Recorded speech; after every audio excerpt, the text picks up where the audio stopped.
Buenas tardes, compañeras y compañeros. Damos comienzo entonces a la charla a cargo de Laura Lecuona, que organizamos desde Vida y Socialismo. La palabra vida en el nombre de nuestro grupo remite a la vida cotidiana de la clase trabajadora.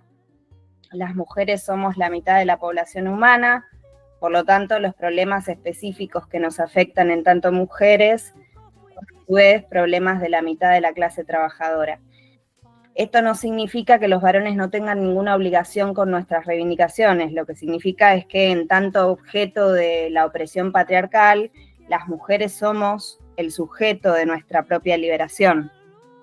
La teoría y la práctica de esa liberación se llama feminismo y su objetivo principal, no el único, es la igualdad real entre ambos sexos, no solo la igualdad formal de los derechos, sino la conquista de las condiciones materiales que nos permitan desarrollar nuestras vidas libre e igualitariamente.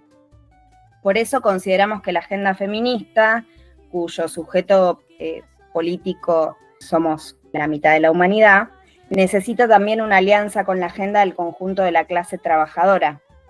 Y ahí entra la otra palabra en el nombre de nuestro grupo, socialismo. Pero la lucha feminista tiene su especificidad, porque el patriarcado no solo tiene un origen y un desenvolvimiento propio a lo largo de la historia, sino que fundamentalmente su lógica no se explica exclusivamente por la acumulación mercantil. Es decir, que el sistema patriarcal tiene causas que escapan a la ley del valor.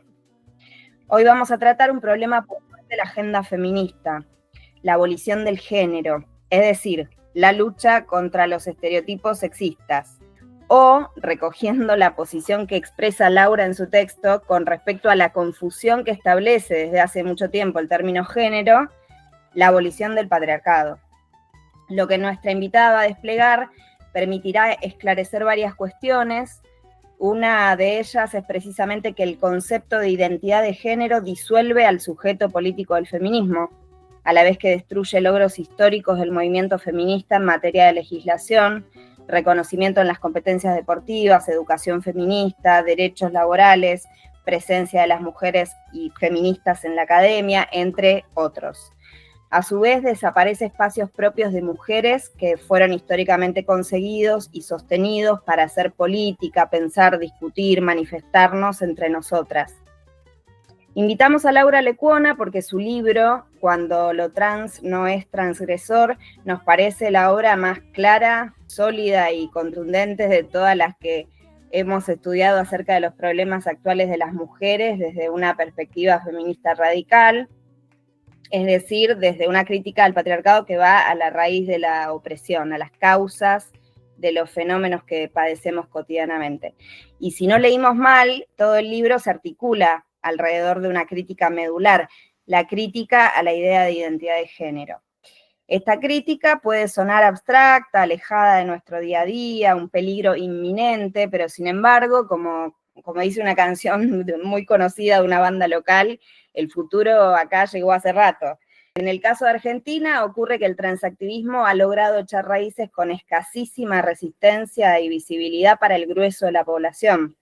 Para mencionar solo algunas muestras de esa realidad, acá en Argentina, en 2012 se sancionó la Ley de Identidad de Género, que establece que toda persona tiene derecho a, como dice la ley, ser tratada de acuerdo con su identidad de género y en particular a ser identificada de ese modo en los instrumentos que acreditan su identidad respecto de él, los nombres de pila, imagen y sexo con los que allí es registrada. A su vez, en octubre de 2019, se sancionó la Ley Micaela, que establece una capacitación obligatoria en temática de género y violencia contra las mujeres para todos los empleados públicos del país. Y en una de las filminas que utiliza esta Ley Micaela para impartir el curso, se brinda esta definición. Identidad de género tiene que ver con los sentimientos, percepciones, afectos y conductas que pueden o no corresponderse con el género o sexo asignado al nacer. Cisgénero, no binarias, transgénero. Por su parte, en 2021 también se sancionó el DNI no binario, para que aquellas personas que no se sientan ni hombre ni mujer puedan registrarse como no binarios mediante una X. En línea con lo anterior, en el censo 2022 ejecutado por el Estado Nacional, se preguntaba por el sexo registrado al nacer, y las respuestas posibles eran 3. Una era mujer femenino, la otra era varón masculino y la otra era X, ninguna de las anteriores. Por otro lado, la ESI, Educación Sexual Integral, en una gran parte de los casos, en vez de ser científica y feminista, opera como introductoria de la ideología queer. La avanzada del transactivismo también llegó en Argentina para fragmentar al movimiento feminista.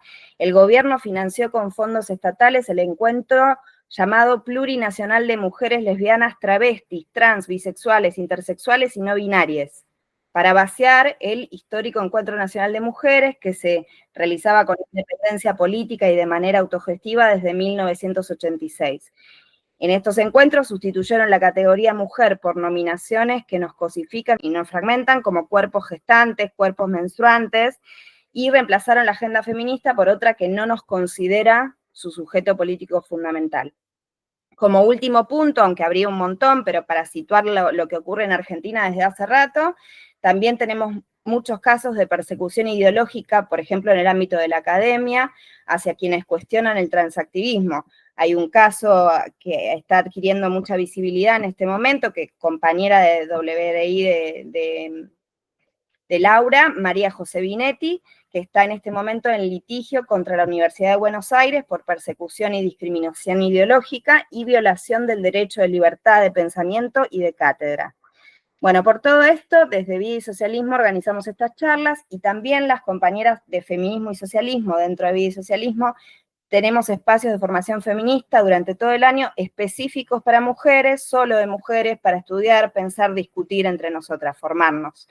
Así que ahora sí, sin sacar más tiempo, damos la palabra entonces a Laura, que es filósofa, traductora, escritora, editora, autora de diversos ensayos y artículos, y del libro Cuando lo trans no es transgresor, referente feminista y parte de WDI de México. Adelante, Laura. Muchas gracias, Priscila, por la presentación, y a Mariano y a ti por la invitación, y a ustedes por estar aquí. Bueno, voy a empezar a hablar de lo que se me propuso, que es un concepto. Vamos a hablar de un concepto. Antes de entrar de lleno a él, yo quisiera invitarlos a preguntarse, de verdad preguntarse, imaginar qué pensarían si de pronto empezara a incorporarse en leyes y normativas de todo el mundo y del país en el que cada una de ustedes vive, el concepto de alma, por ejemplo, o el concepto de Santísima Trinidad, en sus leyes, quiero decir, en normativas, constituciones, principios, reglamentos escolares, universitarios, el concepto de Santísima Trinidad, o simplemente el de Dios, dando por sentado que Dios existe, ¿no? Pienso que quizás se preguntarían qué tiene que hacer un concepto religioso en las leyes, a no ser que se trate de un país en el que no haya separación entre la Iglesia y el Estado, pero pues en muchos países latinoamericanos sí que hay esa separación y es importante que la haya. En la Constitución Federal de mi país, México, que es un país laico, sería impensable que apareciera la palabra Dios o la palabra alma. Y si algún grupo parlamentario pretendiera introducirla, sería un escándalo del que se hablaría en todos los medios. Porque un cambio así tendría el potencial de afectar la libertad de culto, por ejemplo, que es un derecho de toda la ciudadanía. Se hablaría en todas partes, ¿no? Y se criticaría y habría debates abiertos. Bueno, si ya lo imaginaron, ahora quiero hablarles de un concepto también metafísico, etéreo, inmaterial, cuasi religioso, que se ha introducido sigilosamente en tratados internacionales, en leyes nacionales, en casi todas partes del mundo, sin la necesaria discusión democrática. En lo oscurito, como diríamos en México, ¿no? Por debajo de la mesa, que no se sepa, ¿no? Al contrario, lejos de estarse discutiendo, se está aceptando acríticamente, ¿no? O sea, sí, ahí entra, cae en blandito. Y como la idea de la Santísima Trinidad este concepto se trata como una verdad revelada, como un dogma incuestionable. Y quiero recordar aquí la definición de dogma que da el diccionario de la Real Academia. Es un conjunto de creencias de carácter indiscutible y obligado para los seguidores de cualquier religión. Se desprende de esta definición que quienes no son seguidores de determinada religión no están obligados a creer el dogma. Yo no soy católica, no estoy obligada a creer en la Santísima Trinidad. Bueno, pero este otro concepto tampoco creo en él, y como no soy seguidora ni de esta ni de ninguna otra religión, voy a atreverme a analizarlo aquí con ustedes y a ponerlo, ¿sí? Ponerlo en tela de juicio, porque para mí no es un dogma. Es el concepto de identidad de género. Este concepto no se queda nada más en el plano conceptual de la teoría, sino que tiene toda clase de implicaciones prácticas y efectos en la vida cotidiana de las mujeres trabajadoras, sin duda, y efectos no necesariamente positivos, de hecho abiertamente negativos. Y es un concepto que está en el centro de varios debates políticos actuales. Pero a pesar de estar en el centro, el concepto no se debate, sino que se da por sentado, como si fuera indiscutible. Es como un dogma hecho y derecho. Y vamos a ver de dónde sale el concepto de identidad de género. El primero en usarlo fue un psicoanalista llamado Robert Stoller en 1964, y lo usó después el famoso sexólogo John Money, de infausta memoria. John Money es un hombre que experimentó con niños pequeños para probar unas teorías que tenía y dejó secuelas muy graves en algunos de ellos. Si quieren googleenlo, John Money, y uno de sus sujetos experimentales más famosos fueron unos gemelos. Y bueno, no nos vamos a meter con él, pero la cosa es que es un sexólogo, no es una mujer feminista, es un señor sexólogo que tenía unas ideas bastante arcaicas de lo que significa ser hombre o ser mujer. Pero muchos años después, en 2017, un grupo de autodenominados defensores de los derechos humanos se reunieron en Yogyakarta, Indonesia, para escribir el borrador de un documento que llamaron Los Principios de Yogyakarta. Este documento no es vinculante para ningún país. Esas personas que fueron a título personal a Indonesia no tenían esa autoridad. Y sin embargo, los principios de Yogyakarta se están aplicando en muchos países. Los reunidos ahí en Indonesia escribieron la definición hoy canónica de la identidad de género, que es de la que surge, por ejemplo, esto que nos leyó ahora Priscila de la ley Micaela. Esta es la definición canónica y dice así: la identidad de género se refiere a la vivencia interna e individual del género, tal como cada persona la siente profundamente, la cual podría corresponder o no con el sexo asignado al momento del nacimiento, incluyendo la vivencia personal del cuerpo, que podría involucrar la modificación de la apariencia o la función corporal a través de medios médicos, quirúrgicos o de otra índole, siempre que la misma sea libremente escogida, y otras expresiones de género, incluyendo la vestimenta, el modo de hablar y los modales. Si no entendieron muy bien, no los culpo, está muy mal escrito, pero esa es la definición canónica. Y digo, el borrador que escribieron cuando se reunieron en Yogyakarta, pues tuvo la oportunidad de ser revisado muchas veces. Sin embargo, esta es la definición que aparece en los principios oficiales publicados en 2007 y que se encuentran en varios idiomas en la red. Pueden ir a la página oficial de los principios de Yogyakarta. Bueno, pero más allá de lo que se llega a entender y de la fea redacción, creo que podemos darnos cuenta de que hay varias cosas problemáticas aquí. Una es que se ofrece una definición circular. Saben que lo que se define, la palabra que se define no puede formar parte de la definición, porque entonces, ¿qué estás definiendo? O sea, necesitas definir en otras palabras, ¿no? No usar la palabra que defines. Y aquí pues nos dicen que la identidad de género se refiere a la vivencia interna e individual del género. O sea, la identidad de género es la vivencia interna e individual del género. Eso no aporta nada. es tautológico, es circular, no nos dice qué es esa vivencia interna e individual y cómo se siente. Es normal que no nos lo digan, porque las vivencias internas e individuales, cómo se definen, pero bueno, se supone que esto tiene aplicación universal. Entonces, es una definición circular.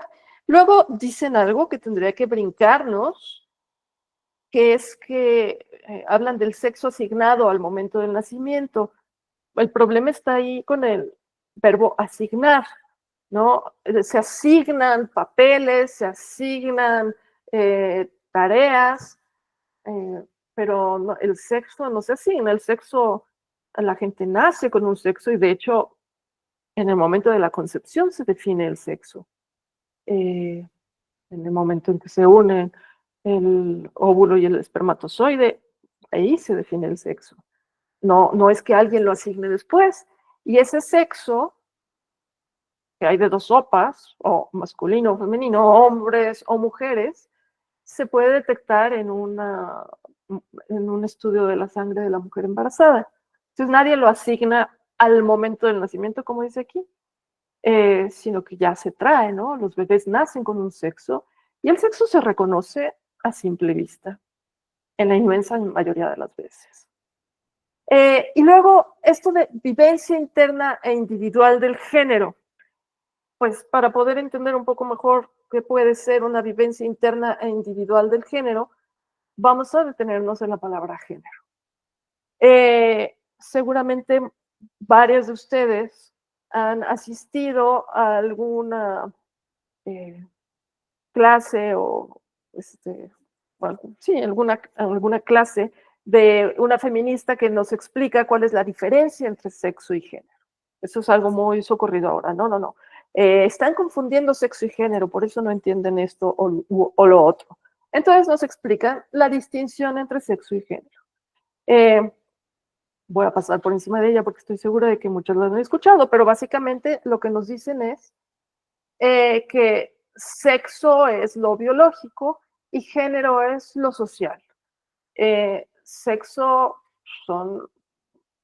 es la persona entera con sus órganos sexuales y género es lo que, dependiendo de esos órganos sexuales, la sociedad espera de ella o de él. Entonces, así a grandes rasgos, sexo es lo biológico, género es lo social. Yo no estoy necesariamente en desacuerdo con esta idea. Yo distingo muy bien entre sexo y lo que llaman género. Pero esto que llaman género antes se llamaba roles sexistas, ¿no? Ahora género, bueno, no ahora, desde 1995 por lo menos, nos lo quieren vender como algo muy feminista, ¿no? Entonces ya en cada cosa que se nos quiera vender como feminismo o a lo que le quieran poner una pátina disque feminista, pues le ponen la palabra género, ¿no? Es como una cosa mágica, abracadabra, género aquí, género allá. Y bueno, la cuestión es que las feministas ya desde antes de los 70s y antes de 1995, donde ocurrió, digamos, donde empezó esa explosión, y ahorita les voy a decir con qué, ya hablaban, ya podían las feministas saber que una cosa es ser mujer y otra cosa es cumplir con lo que se espera de una mujer en determinada sociedad. Y ya se reconocía que no en todas las sociedades hay las mismas, digamos, hay las mismas expectativas para hombres y mujeres, aunque una cosa sí bastante general en las sociedades patriarcales es que las mujeres son educadas en la sumisión y los hombres son educados para mandar, ¿no? Esa es como una característica bastante generalizada en este mundo. Ya hay otras, digamos, señales del género menos trascendentes, como cómo se espera que se vistan unos y otras. También hay esto en el género, ¿no? Digamos, entre las expectativas está cómo se espera que se vistan. Y las niñas y los niños lo saben muy bien, ¿no? Cuando uno entra a una tienda de ropa también lo sabe muy bien. Está de un lado la sección de ropa para damas y de otro lado la sección de ropa para caballeros. Cuando vemos a niñas y niños saliendo de la escuela, en muchas partes vemos que los uniformes de las niñas son una falda y los uniformes de los niños son un pantalón, ¿no? Pero pues se sabe bien que algo así como la ropa, pues no es algo con lo que uno nazca, ¿no? La ropa es digamos, un constructo social, es como mucha palabra, pero es algo que es parte de las costumbres, cómo se viste la gente. Bueno, estas costumbres nos dicen las feministas que insisten en la separación, en la distinción entre sexo y género, esas costumbres son parte del género. Antes a esto se le llamaba roles sexistas. Y alguien que lo entendía muy bien es, ¿cómo se llama? Elena Giannini Velotti, no recuerdo bien el nombre de pila, pero es una autora italiana que escribió un libro que se llama A favor de las niñas, que fue muy leído en los años 70, muy influyente. Giannini Velotti. Y que se puede leer como una serie de demostraciones de lo que decía Simone de Beauvoir en El segundo sexo. Elena Giannini Velotti, sí. Y aquí hay 3 líneas de ella que les quiero leer, que son bastante claras, y dice así: puesto que desde tiempos inmemoriales los varones son condicionados a la actividad y a la agresividad, y las niñas a la pasividad y la sumisión, se deduce de esto que se trata de un hecho natural ligado a la biología de los dos sexos. Entonces, mucha gente cree, más de la que quisiéramos, cree que las niñas son por naturaleza pasivas y sumisas, las mujeres por extensión, y los niños son por naturaleza, porque está ligado a su biología, agresivos y activos, ¿no? A lo mejor algunos de ustedes oyeron hablar del bestseller los hombres son de Marte, las mujeres son de Venus. Pues es esa la idea, ¿no? Somos diametralmente opuestos, existe la psicología femenina, existe la psicología masculina, y habrá quien añada que se complementan, ¿no? Bueno, Ana de Miguel, una filósofa española feminista, también habla de esta distinción sin necesariamente usar la palabra género. Dice ella, frente a lo que suele afirmarse, que hay igualdad, nos dicen ahora, no, ya alcanzamos la igualdad. No, frente a eso, la cultura de la desigualdad, la cultura del rosa y el azul, es decir, de los estereotipos sexistas, continúa imperando en la formación de nuestras hijas e hijos.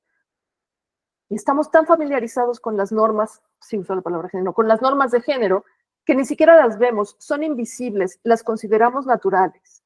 Y si las vemos, no las sabemos interpretar, pero nos marcan, y mucho.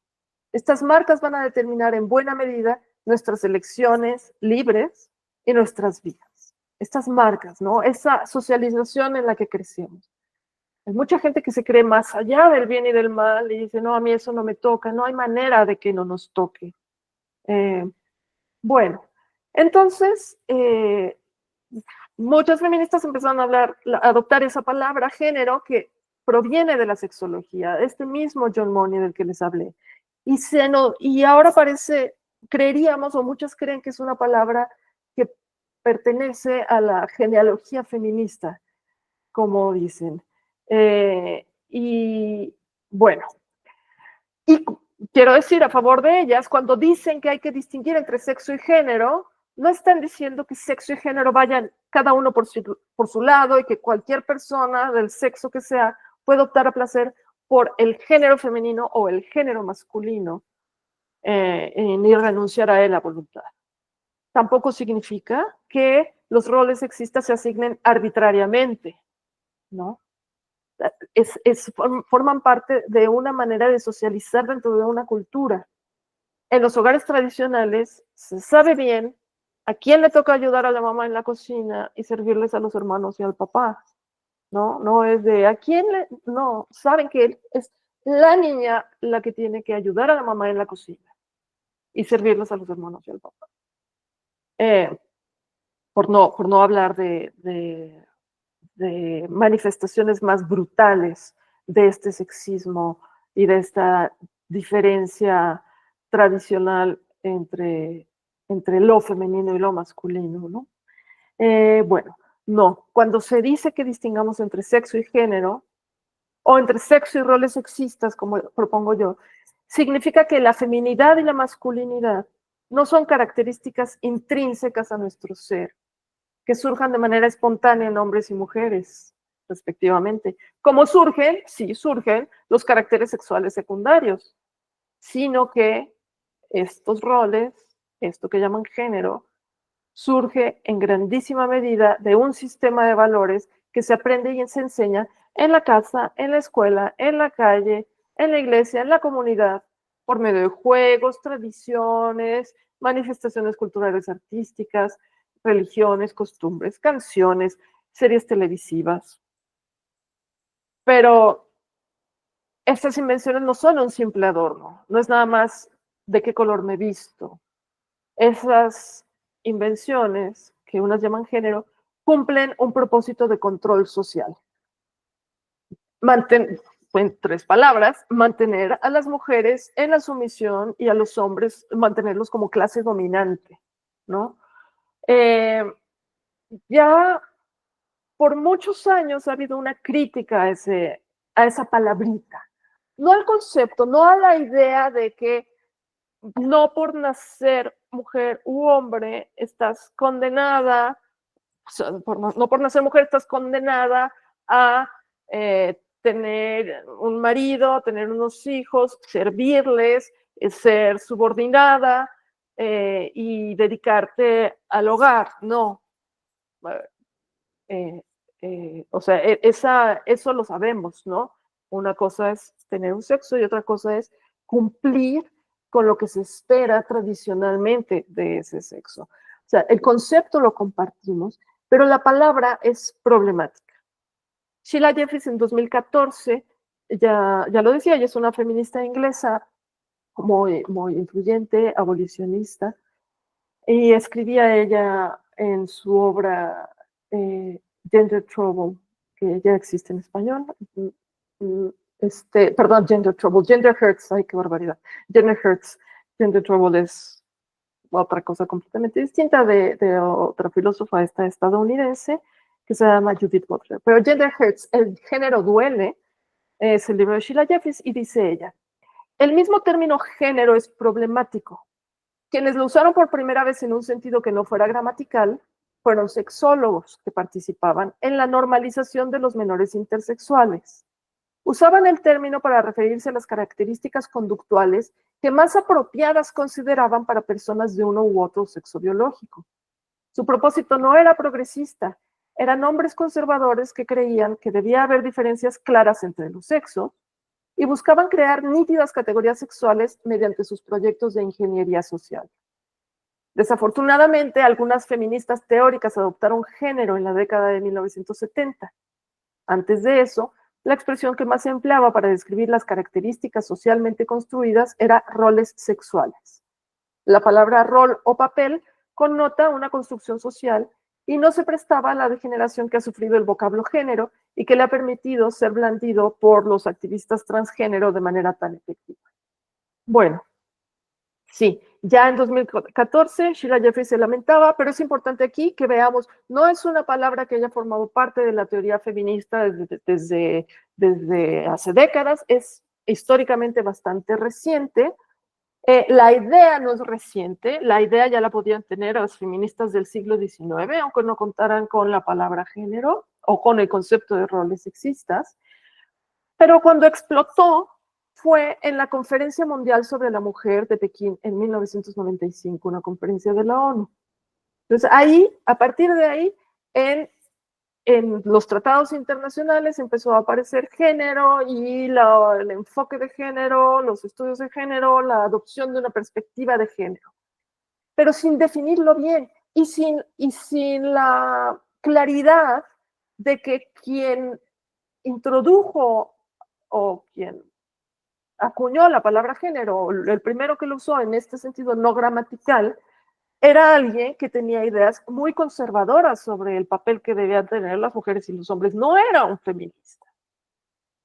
Y hago hincapié en esto porque a muchas feministas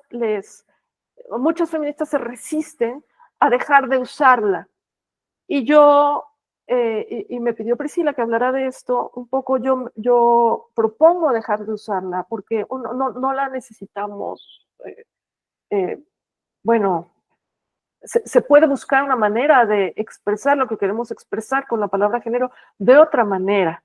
Y la razón por la que creo que hay que dejar de usarla es porque ha dado lugar a muchísimos malentendidos.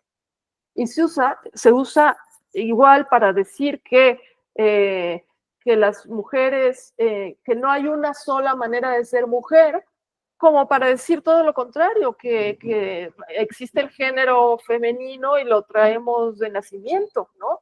Y hay gente, y hay mujeres que no nacieron con su género bien puesto y entonces hay que hacer algo con ellas. Se usa para cosas bastante atroces. No sé si en este rato que tenemos va a dar tiempo de abordar todas las atrocidades que se están cometiendo en nombre del género o de la identidad de género, pero yo les menciono esto para que tengan claridad de dónde viene, ¿no? Género, la palabra género esconde mujer, porque de entrada incluye a los hombres. Entonces, ¿y qué es una perspectiva de género? Ni siquiera las que propusieron que se incluyera en el documento oficial de la Conferencia Mundial sobre la Mujer de Pekín lo incluyeron en el glosario, ¿no? Se espera que la gente ya sepa qué significa, ¿no? Y el hecho de que haya tantas feministas diciendo hay que distinguir entre sexo y género significa que muchísimas veces se confunde con sexo, y en efecto, en actas de nacimiento de México, yo he visto que a veces dice, hay la casilla para el sexo, o a veces esa casilla, en lugar de la palabra sexo, aparece la palabra género. O cuántas veces no nos han pedido que en un formulario digamos nuestro género, ¿no? Entonces, mujer o hombre. Entonces, claro que la gente lo confunde, ¿no? Entonces, sí, o sea, es confuso. ¿Qué sentido tiene insistir en usar un término tan confuso que justamente se presta a que se entienda con todo lo contrario de lo que se quiere decir? Esta es una tarea condenada al fracaso, sobre todo si tenemos alternativas, ¿no? Y sobre todo si esto de género, el concepto de género y su asociado identidad de género, está sirviendo para acabar con el feminismo. Y es a lo que quiero pasar ahora. Entonces tengamos claro, aunque usen género y yo critique su uso del género, las feministas no lo usaban, las de los 70s y las de 95, no lo usaban para hablar de algo innato, de algo que fuera parte fundamental de nuestro ser. Lo usaban justamente para hacer el contraste entre lo que sí es parte fundamental de nuestro ser, como por ejemplo nuestro sexo, es algo, sí, es algo contra lo que no podemos hacer nada, y no tendríamos que desear hacer nada, o sea, no tendría que ser un problema. En una sociedad no patriarcal, no habría niñas que no quisieran ser niñas, no habría niñas que quisieran ser niños, porque no representaría ser niño ninguna ventaja, sería así. O si no quieren tener hijos, no quiero ser mujer porque no quiero tener hijos, pues afortunadamente las mujeres ya no estamos condenadas a tener hijos y entonces no, si eso es lo que pasa, pues para no tener hijos, basta con que no tengas hijos, no necesitas cambiar de sexo, no importa que seas del sexo que puede estar y parir hijos, si no quieres hacerlo, no lo haces, hay esa libertad y tienes cierta independencia, y en muchos países del mundo no dependes de tu padre o de tu marido para poder ser para poder sobrevivir. Puedes ser autónoma y ganarte tú misma la vida y tener un trabajo y dedicarte a lo que quieras, ¿no? Eso es algo bueno. Entonces, en un mundo sin patriarcado, a nadie le dolería ser del sexo del que es. Pero bueno, entonces eso, el sexo es algo contra lo que no podemos hacer nada, ¿no? Somos del sexo que somos y eso no cambia, está inscrito en cada una de las células de nuestro cuerpo.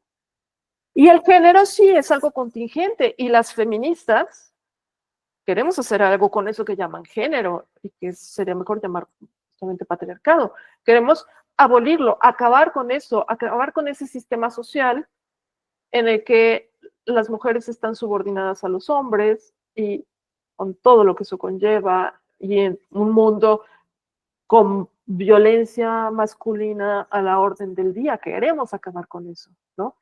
Pero eso no significa queremos acabar con el hecho de que existan hombres y mujeres, ¿no? Obviamente no, obviamente no. La tarea no es tan titánica, lo es, pero no tanto. No vamos a acabar con ese hecho natural que está más allá de las capacidades humanas, sino con esos roles sexistas que se imponen según el sexo de cada quien, y con ese sistema social injusto que pone, que permite y propicia la violencia masculina contra las mujeres. Es eso con lo que queremos acabar. Entonces las mujeres, las feministas de los 70s y de 1995 no lo usaban como algo para definir algo innato, lo usaban para subrayar que la sumisión, el gusto por el rosa, las ganas de tener hijitos y un supuesto interés de tener la casa siempre limpia y la comida lista para el marido, fueran algo con lo que nacemos, ¿no? Y que hubiera algo raro con las niñas que no quieren hacer eso, o con las mujeres que se niegan a hacer eso, ¿no? Para eso se usaba. Pero cuando se introduce el concepto de identidad de género, que ya lo definí y ahorita vamos a volver a la definición, hay algo muy raro, porque no que género era un constructo social, ¿en qué momento pasó a ser parte de la identidad personal de cada quien? ¿No? Parte de nuestra identidad personal es nuestro sexo, pero la imposición social, o sea, si nos cambiáramos de cultura, seguiría siendo parte de nuestra identidad eso que nos han impuesto. ¿Y en qué sentido puede ser innata una construcción social? O sea, si naces en Afganistán, naces con una identidad de género, pero si naces de la misma madre en Canadá, naces con otra identidad de género. No, o sea, ¿cómo es eso? Es bastante absurdo cuando se lo piensa, ¿no? Pero entonces, ¿y para qué sirve el concepto de identidad de género? Sirve para introducir todo un sistema de creencias. Un sistema de creencias cuyos principales principios, o sus principios básicos, son que todas las personas tenemos una identidad de género, y esa identidad de género puede corresponder a nuestro sexo y a nuestro cuerpo, o no corresponder a nuestro sexo y a nuestro cuerpo. Esas creencias yo me atrevo a ponerlas en duda, y porque las pongo en duda, pues se me acusa de fobia. A mí y a muchas otras feministas que nos resistimos a creerlo, y que nos damos cuenta de que es un dogma que se ha estado reproduciendo acríticamente y contagiando de un sistema legal a otro y de un reglamento a otro, y que se ha estado imponiendo de arriba a abajo, ¿no? Vuelvo a leer la definición. La identidad de género se refiere a la vivencia interna e individual del género, tal como cada persona la siente profundamente, la cual podría corresponder o no con el sexo asignado al momento del nacimiento, incluyendo la vivencia personal del cuerpo y otras expresiones de género, incluyendo la vestimenta, el modo de hablar y los modales. Vestimenta, modo de hablar y modales. Eso es parte... Eso es algo que, a ver, cuando las feministas que siguen usando la palabra género dicen hay que distinguir entre sexo y género, dicen que la vestimenta, el modo de hablar y los modales es parte inherente a nuestro ser. los modales, ¿no? Y tienen que respetarse nuestros modales. Cuando la gente habla de identidad de género, lo usa como una, bueno, no cuando la gente habla, sino la categoría de género, de identidad de género, así como ha entrado a las legislaciones, se ha convertido en una categoría protegida en muchos lugares, ¿no? La identidad de género, categoría protegida, o sea, la manera de vestir, el modo de hablar y los modales, una categoría protegida. Eso es muy raro. Cuando digo que con este concepto se nos quiere colar todo un sistema de creencias, digo algo más. Nos quieren obligar a creer que hay gente con una identidad de género o un alma, o sea, yo lo entiendo así, identidad de género es como el alma masculina o femenina. Hay gente con un alma masculina en un cuerpo femenino. Yo como feminista no puedo creer eso. Y yo como alguien que desde niña se resistía a los roles sexistas, claramente tampoco puedo creer eso. Yo nunca, hoy de adulta, no entiendo mi experiencia de la infancia como que mi alma no correspondía a mi cuerpo. De hecho, bueno, el concepto de alma también lo pongo en cuestión, ¿no? No, me doy cuenta, como muchas de mis amigas feministas, de que nos sentíamos incómodas con los roles sexistas que se nos imponían, con la ropa que se esperaba que usaran las niñas, con los juguetes típicamente para niñas, ¿no? Y nos rebelábamos contra eso. Hoy en día, gracias a las ideas que vienen en el paquete identidad de género, de una niña como la que fui yo y como la que fueron tantas de mis amigas feministas, se diría que pues es una niña que tiene una identidad de género de niño. Eso es lo que se diría. Es más, eso se traduce, eso significa lo mismo que es un niño trans. O sea, es en realidad un niño, pero tiene un cuerpo de niña. Esa es la idea. Yo espero que a varios de ustedes les parezca absurda la idea y sepan que no estoy exagerando. Eso es lo que dicen los que propugnan la identidad de género. En mi libro, el que mencionó Priscila, que tiene 400 páginas, lo explico con mucha calma, mucha más de la que permiten las 2 horas que tenemos para reunirnos hoy, pero demuestro con citas de activistas de la identidad de género, con citas sacadas de varios documentos oficiales y de material de propaganda que se reparte en escuelas, que quienes propugnan la identidad de género, eso es lo que están diciendo. Cuando ven a una niña que no es lo suficientemente femenina, y lo pongo entre comillas porque como feminista no puedo aceptar que las niñas tengan que ser femeninas. Entonces, pero esta gente dice que una niña que es insuficientemente femenina seguramente es hombre trans. Es cuando y empiezan a hablar de infancias trans, ¿no? Es un concepto de infancias trans, así en plural. Yo y muchos feministas en distintas partes del mundo y defensoras de los derechos de la infancia, estoy en pie de guerra contra ella. Porque no hay niños con cuerpos equivocados, no hay almas masculinas ni almas femeninas. Hay niñas y niños con determinadas personalidades, hay niñas y niños que se resisten a los estereotipos sexistas, niñas a las que no les gusta jugar a las muñecas, niños a los que sí les gusta jugar a las muñecas, niñas a las que les gusta jugar fútbol, niños a los que no les gusta jugar fútbol. Hay mujeres con una personalidad asertiva y hay hombres más bien sensibles y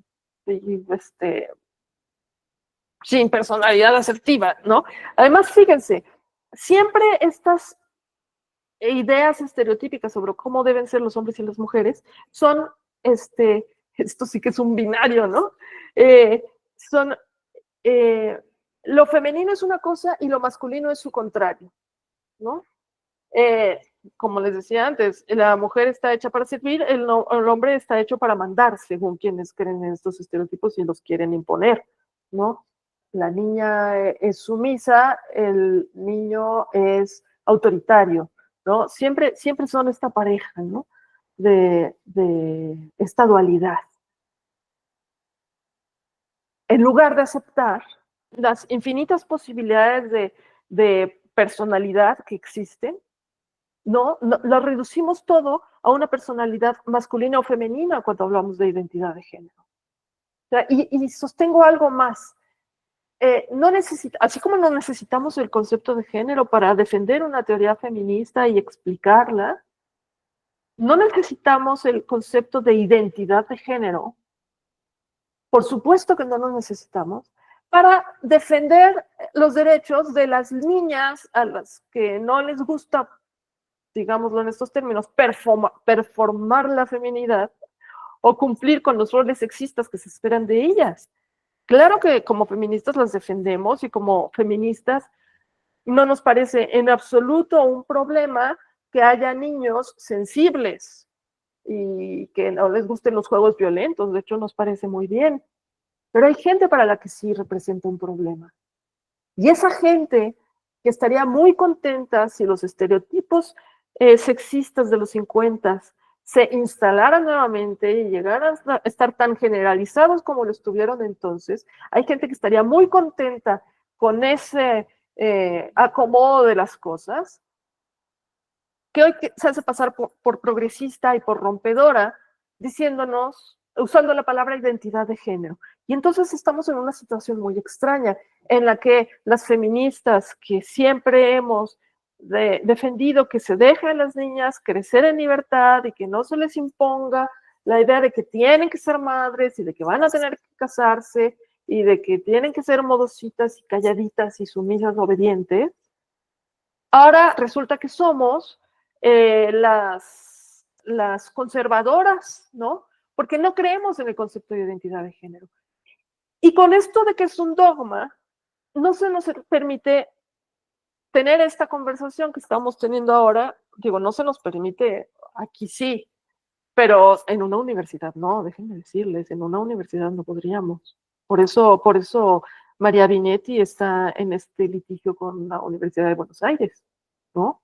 En una feria de libro no se permitiría, ¿no? Ahorita porque tenemos este espacio, afortunadamente. Pero bueno, cuando a la gente se le explica, se da cuenta. Justamente por eso no se quiere que se explique. La doctrina de la identidad de género no es algo que surja de las bases espontáneamente, no es un movimiento por los derechos humanos que surja de la gente común y corriente, es algo que se está imponiendo de arriba a abajo. Pues lo digo a ustedes en este grupo, Vida y Socialismo, porque esto tendría que brincarles mucho. He visto gente que se dice socialista y que a la que no le resulta muy sospechoso que grandes multinacionales estén tan contentas con la idea de la identidad de género y que, ¿no? Y que grandes monopolios pongan la bandera de la diversidad, como le llaman, en todo junio para festejar el Pride, como le llaman. O sea, no, hay intereses corporativistas detrás de la idea de identidad de género. Y voy a mencionar brevemente las razones por las que la idea de identidad de género significa un atentado contra los derechos de las mujeres. Una consecuencia muy seria del concepto de identidad de género es que ahora nos dicen que ser mujer no es ser una persona del sexo femenino, ser una persona con determinados caracteres sexuales y con determinados cromosomas, que es lo que la biología ha tenido claro desde hace muchísimo tiempo y lo que la gente común y corriente, incluso antes de que existiera una ciencia llamada biología, sabía muy bien, ¿no? ahora nos dicen que ser mujer es sentirse mujer. En otras palabras, ser mujer es tener una identidad de género femenina. ¿Pero qué es sentirse mujer? ¿No? O sea, cada quien se siente como es una cosa muy subjetiva y la definición que les leí hace rato lo recoge, es la vivencia interna y personalísima del género. ¿Qué es sentirse mujer? Yo las invito a preguntárselo y a los hombres los invito a preguntarse qué es sentirse hombre, tratando de no incluir en su respuesta los estereotipos sexistas. Yo tengo mi respuesta y sé que no sé qué significa sentirse mujer. Yo sé qué significa sentir ser quien soy. Yo solo tengo acceso a mi propia subjetividad, ¿no? Y esto lo sabe muy bien quien cuando dice ser mujer es sentirse mujer, no le puede pedir una demostración de que se siente mujer a alguien más. No existe la demostración de que te sientes mujer, porque no existe el sentirse mujer. Pero esto no se detienen en esto, no se detienen en esto. O sea, no entran en el análisis del concepto. Nos dicen ser mujer, sentirse mujer, tener identidad de género femenina, punto. Ya. ¿Te sientes mujer, sí o no? Sí, me siento mujer, perfecto, eres mujer. Y con entonces, a través de este concepto de identidad de género y las creencias que vienen pegadas a él, pues muchos hombres dicen que son mujeres y se les tiene que creer a pie juntillas, porque ellos dicen que se sienten mujer y no hay más.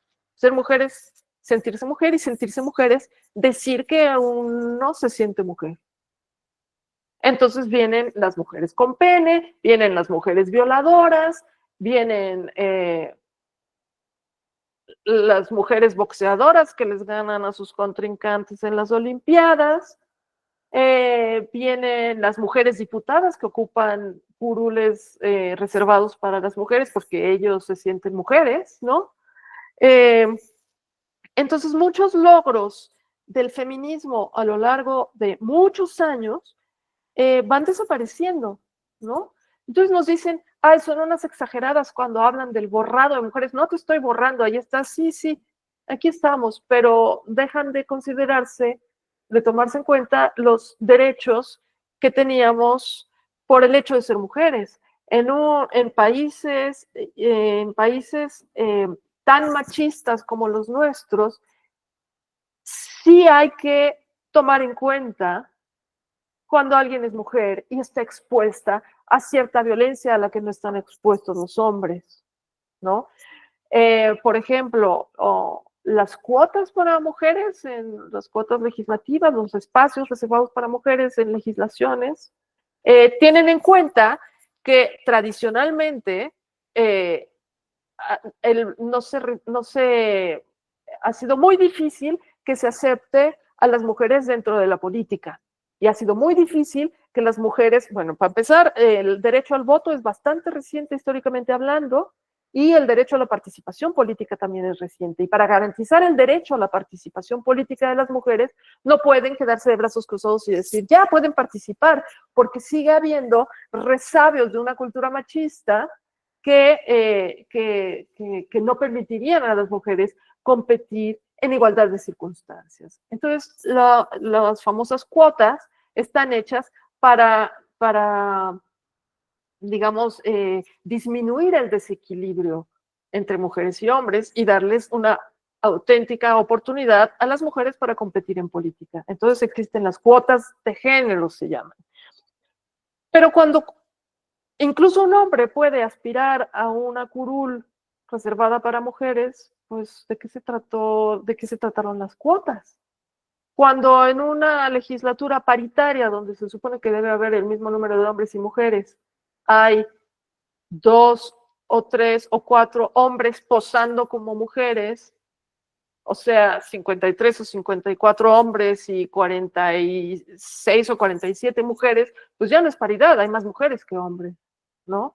Entonces, ¿de qué se trata eso? O por ejemplo, en los deportes, la categoría femenina en los deportes es también un logro de las mujeres. Las mujeres no pudieron participar en Olimpiadas hasta París en 1914, me parece.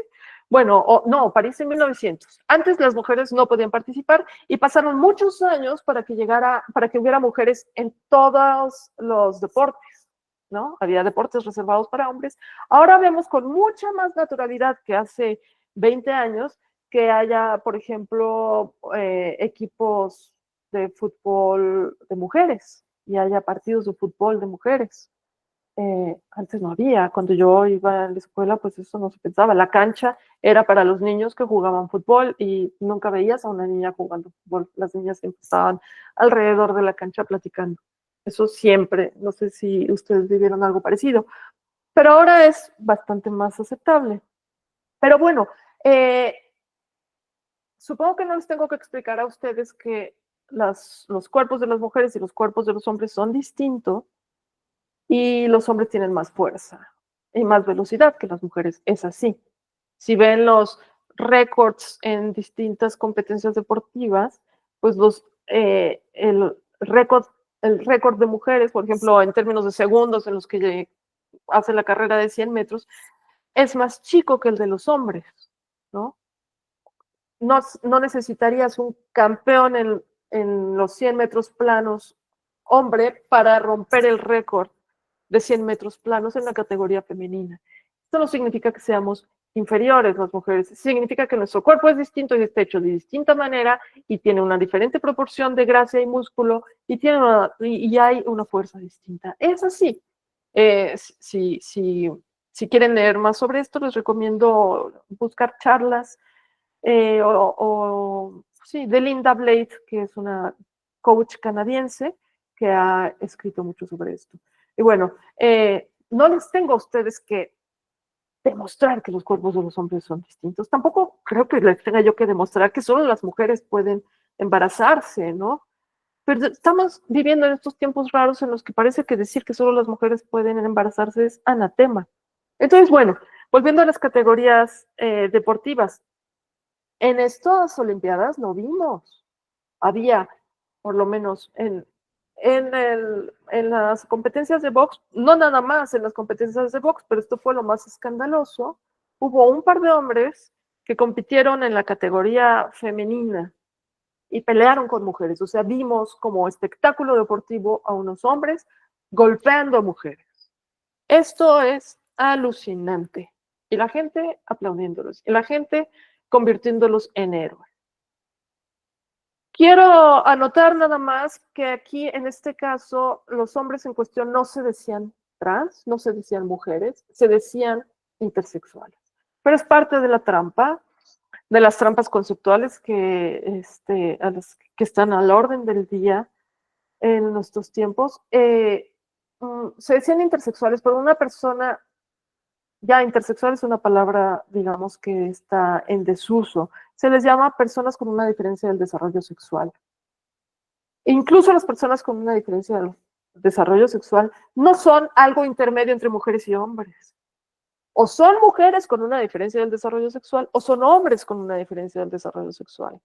Y hay diferencias del desarrollo sexual que no impiden a los hombres con ellas tener una pubertad perfectamente normal. Y es lo que todo indica que pasó con estos dos hombres que compitieron con mujeres. ¿Por qué pudieron competir como mujeres? Porque en las Olimpiadas la definición de mujer ya no es persona con cromosomas femeninos. Ahora la definición de mujer es persona que se dice mujer. Y estos dos señores tenían en sus pasaportes género mujer o género femenino o sexo mujer, no sé cómo diría, da lo mismo. Y por esa razón les permitieron subir al ring y golpear a sus contrincantes que eran mujeres. Eso a mí me parece gravísimo. Hubo muchas mujeres que estuvieron señalando la gravedad del asunto, pero yo no sé si eso significó que mucha gente más se dio cuenta de los problemas. Pero ese es otro de los problemas. Digamos, a lo mejor no les parece que el deporte sea lo más importante. Sí, en efecto, no es lo más importante, pero sí es importante, ¿no? O sea, sí, el derecho al deporte no existe. Y el derecho al deporte o a la competición justa de las mujeres acaba cuando cualquier hombre puede llegar y meterse a su categoría. O rasquemos también en lo que pasa, por ejemplo, en los vestidores, en los vestuarios, en los probadores, donde las mujeres tienen que vestirse con esas otras supuestas mujeres con pene que son sus compañeros de equipo ahora. Esto está pasando mucho en Estados Unidos en las secundarias. Esto digamos, está afectando a muchísimas jovencitas que tienen compañeros que un día dicen, yo tengo una identidad de género femenina porque me siento mujer, por lo tanto soy mujer, y están ahí en sus espacios donde la verdad ellas no tendrían por qué estar sometidas a la mirada masculina, incluso en esos espacios. Pero ahora, gracias a la identidad de género, el paquete de identidad de género, lo están y no pueden decir nada, porque si no, las acusan de fobias varias. Entonces ya ha pasado, ya son 5:10 y me dijeron que dejara espacio para preguntas y me parece bien, pero entonces esto, ¿no? Cuando critico el concepto de identidad de género, no estoy negando la libertad de algunos hombres de tener, mm, digamos, rasgos de personalidad que asociamos con lo femenino. Al contrario, o sea, me parece bien. Ojalá esos rasgos de personalidad significaran que son menos violentos, ¿no? Y encantadas de la vida de que muchos hombres rechacen esa masculinidad aprendida, esa violencia que viene en el paquete masculinidad, ¿no? Encantadas de la vida. Pero sí rechazamos este concepto de el hombre atrapado en un cuerpo de mujer, de la mujer, no, del hombre con identidad de género femenina, de la mujer trans. Es un concepto que rechazamos, ¿no? Y quiero dejar claro esto. Me critican porque me dicen, estás negando mi existencia, ¿no? Estás violentándome porque niegas mi existencia. Yo, por supuesto que no niego la existencia de muchos hombres que dicen ser mujeres. Existen, lo sé, lo reconozco. Y niego, por supuesto que niego, y estoy dispuesta a ir hasta las últimas consecuencias negándolo, niego enfáticamente que sean mujeres. Y como feminista, defensora de los derechos de las mujeres basados en el sexo, también rechazo que a hombres que se dicen mujeres se les considere mujeres a todos los efectos de la ley. Hay otros espacios donde estamos viendo esta invasión y yo creo que después del deporte, que puede ser bastante visible, hay uno que creo que es de los más graves, violentos y escandalosos, que es cuando ponen a un hombre violento en una cárcel de mujeres porque ese hombre violento se dijo mujer.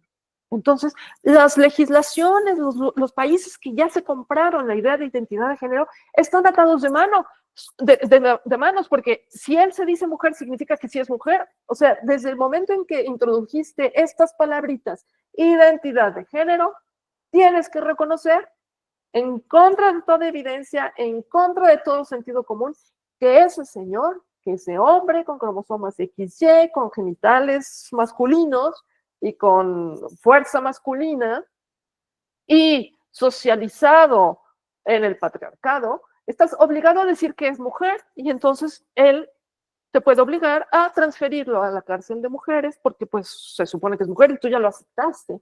Entonces aquí tienen a mujeres presas teniendo que hacer turnos para quedarse despiertas unas para que ese señor al que pusieron en su celda no las viole.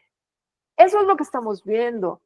Y no es que quiera asustarlos. Esto está pasando y las invito a revisar las los pleitos legales en los que hay una asociación estadounidense feminista que se llama WOLF, Women's Liberation Front, WOLF, que está defendiendo a mujeres presas del estado de California contra el estado de California, que ha permitido la entrada de varios hombres a su cárcel. Entonces son mujeres encarceladas. O sea, piensen de entrada, la razón por la que las mujeres están encarceladas suele ser, las razones más comunes por las que las mujeres están en la cárcel suelen ser muy diferentes de las razones por las que están los hombres. Muchas veces están en la cárcel porque apoyaron a un hombre en la delincuencia, o porque, imagínense ustedes, porque abortó en un lugar donde está prohibido abortar, o porque se defendieron de un hombre que las quiso matar, o porque, o sea, las mujeres presas son las más vulnerables. Y a esas mujeres más vulnerables estás permitiendo que las aterrorice un hombre que dice ser mujer. Entonces, les digo, Wolf está defendiendo a varias mujeres presas en el estado de California contra el Departamento Correccional de California por este hecho. Y caramba, cuando llegan mujeres que se dicen feministas a decirnos a mí y a mis compañeras, tú no eres feminista y tu feminismo tiene que ser inclusivo, o sea, con lo que quieren decir que yo debo incluir a los hombres en mi feminismo, les digo, a ver, espérate, estás pensando primero, o sea, fíjate, ve este caso del violador que se dice mujer que llegó a la cárcel de mujeres. ¿Estás diciéndome que defiendes a ese violador por encima de las mujeres a las que está aterrorizando? Sí, en pocas palabras, eso es lo que están haciendo. Y podemos extrapolarlo a las otras situaciones en las que el concepto de identidad de género está haciendo estragos con los derechos de las mujeres. Y hay muchos otros ejemplos. Ya les digo, yo las invito a buscar, por ejemplo, la página web de Contraborrado de las Mujeres, a leer la Declaración sobre los Derechos de las Mujeres basados en el sexo,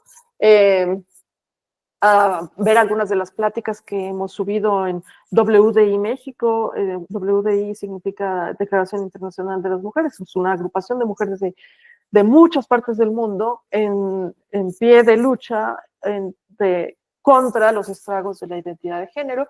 Y ahí tenemos como varias charlas en las que queremos explicar esto, digamos, con un poco más de calma que la que permiten las redes sociales y los pleitos en redes y las acusaciones de eres una transfoba porque no aceptas esto. No, o sea, es más complicado. Y bueno, espero haber aclarado un poco más el panorama para ustedes en vez de confundirlo más, y sobre todo haberles dejado alguna curiosidad para informarse más, pero por suerte tenemos todavía tiempo para preguntas, ¿no, Priscila y Mariano? Sí, tenemos 45 minutos. Muchas gracias, Laura, por toda la exposición. Aprovecho para dejar en el chat del Meet la página de la declaración de WDI, con la declaración que se puede leer ahí. Y también voy a dejarles 2 artículos que escribimos en el blog sobre específicamente lo que ocurre con las mujeres en los Juegos Olímpicos, todo lo que describió Laura, y sobre el tema de un artículo también que sacamos, Cárceles Queer, donde contamos toda esta realidad que mencionaba Laura. Les pedimos que vayan levantando las manos en el Meet para ir por orden, así pueden ir interviniendo y vamos intercambiando. Veo que hay una pregunta en el chat, si quieren empiezo con esa. Bárbaro, dale. Sí, dice, ¿podrías hablar un poco de cómo la experiencia de una niña dentro de un mundo actual, donde su existencia fue sujeta a todos estos bombarderos queeristas, afecta a largo plazo en el descubrimiento lésbico y el retroceso histórico que representa para nosotras? ¿Y cuál es el costo en integridad, salud mental, física, el impacto económico de las mujeres que han transicionado y su relación con intereses de farmacéuticas y geopolíticos? Ok, muchas gracias por esta pregunta. Me permite mencionar otro de los ámbitos en los que hace estragos el concepto de identidad de género. Ustedes han visto que se ha metido como parte de los derechos LGBT, la T de transexual, transgénero, transvesti, bueno, y LGB significa lésbico, gay, transexual. Una aclaración, las feministas radicales nunca han pensado que el movimiento LGB sea feminista. Para mucha gente esto de LGB sí lo es. Y cuando le adjuntaron la T, entonces por extensión lo LGBT es feminista, rompedor, transgresor, súper moderno, lo que sea, ¿no? Entonces, se supone que el movimiento LGB, ahora con la T, defiende a las lesbianas. Yo creo que el lugar de las lesbianas es el feminismo, no el movimiento LGB, ni mucho menos con la T. Sin embargo, esto pasa. Las jóvenes lesbianas, ¿a dónde se acercan cuando empiezan a descubrir su atracción y su interés por las mujeres? Se acercan a los grupos LGBT. Pero estos grupos LGBT, en el momento en que incluyen la T, esto es una deducción, esto es una consecuencia muy lógica. Cuando aceptas que, con el concepto de identidad de género, cuando aceptas que cualquier hombre que se dice mujer, que dice tener una identidad de género femenina, que dice sentirse mujer, es mujer, pues he aquí que hay unos hombres heterosexuales que se dicen lesbianas, porque estos hombres heterosexuales muchas veces tienen esposa e hijos, y pues, sexualmente el sexo que les interesa son las mujeres, no los hombres, pero pues ahora se sienten femeninos, entonces son mujeres y su atracción a las mujeres los hace lesbianas. Entonces, las lesbianas que no acepten en sus grupos a hombres que dicen sentirse lesbianas son fóbicas. Y las que se tienen que ir son ellas. Porque ahora estamos obligados, moralmente obligados, a aceptar a los hombres que dicen sentirse mujeres. Y es más, a verlos como pobrecitos los más oprimidos del mundo. Y hay muchas lesbianas que ya lo ven como parte del panorama y no les parece problemático. Yo espero que ustedes después de esta plática puedan hacer, digamos, verlo como más a la distancia y darse cuenta de lo grosero que es para unas lesbianas que les digan, en tu grupo de mujeres tienes que aceptar a unos hombres y tienes que aceptar que se digan lesbianas. Y es más, si resulta que este hombre quiere coquetear contigo, por ejemplo, acéptalo porque es mujer y es lesbiana y tú eres fóbica, transfóbica concretamente, si no lo aceptas, ¿no? Entonces, así como se acabó con la categoría deportiva femenina, se está acabando con este otro espacio exclusivo de mujeres, que el espacio exclusivo de mujeres por antonomasia, que es el lesbianismo. Entonces ahora tenemos que aceptar a los hombres que se dicen lesbianas sin chistar, porque hay de las que hablen. Y de verdad, en los grupos LGBT, la que dice, perdónenme, pero este señor no es lesbiana, es un señor, es la castigada, es la apestada. Entonces, y claro, cuando pensamos en las niñas, como dice la pregunta, ¿cómo la experiencia de una niña? O sea, hay otra manera muy clara como el transgenerismo, así le digo también a esta doctrina de la identidad de género, como el transgenerismo está haciendo estragos entre las lesbianas, que son las jóvenes que dicen sentirse hombres. Muchas de esas jovencitas son exactamente las mismas que hace 30 años se habrían, o hace 40, o hace 50, habrían dicho, me atraen las mujeres, soy lesbiana. Ahora dicen, me atraen las mujeres, esto yo creo que quiere decir que en realidad soy un hombre atrapado en un cuerpo de mujer, entonces soy un hombre trans, entonces para encontrar mi verdadera identidad voy a tomar hormonas bloqueadoras de la pubertad y voy a, cuando me crezcan los pechos, voy a usar una prenda que me los aplaste para que no se noten y más adelante voy a hacerme una doble mastectomía para ostentar una cicatriz en lugar de 2 pechos que no quiero tener porque no soy mujer, soy hombre. Entonces, muchas, las que lo vemos conceptualmente, con claridad conceptual, nos damos cuenta de que son jovencitas que rechazan la feminidad. Y encontraron ahora una salida que es decirse hombres trans, y esa salida es horrible. Nos dicen fóbicas a las que señalamos lo horrible que es, pero resulta que es muy amoroso aceptar que esas niñas, esas jovencitas, estén queriendo mutilarse, estén queriendo afectar su cuerpo, mutilarse de unas maneras bastante atroces. Googleen faloplastia. Esas jovencitas crean que para encontrar su verdadero yo y ser verdaderamente felices y poder tener una relación amorosa plena, necesitan hacerse una operación para que les peguen al cuerpo un símil de pene. A mí me parece horrible que les digas a las jóvenes que para encontrar su verdadero yo necesitan afectar su cuerpo de esa manera. O sea, por un lado mutilarlo y por otro ponerse ahí un colgajo grotesco. O sea, de verdad, yo me resisto mucho a mostrarlo porque es horrible y parece muy, muy amarillista. Pero googleen faloplastia, son operaciones muy brutales en las que les dan a estas jovencitas cada vez más y a veces con fondos públicos, bueno, a veces pagados por los seguros médicos, depende del país y de cómo sea la seguridad social y la medicina en cada país. Les hacen operaciones bastante brutales y que tienen muchas complicaciones para ponerles algo que se supone que es un pene, pero claramente no lo es. Es un pedazo de carne obtenido del cuerpo de la propia jovencita, que suele ser el antebrazo o la pantorrilla. Entonces hay jovencitas ostentando unas cicatrices horribles en el antebrazo o en la pantorrilla, que les quitaron carne de ahí para hacerles un simulacro de pene.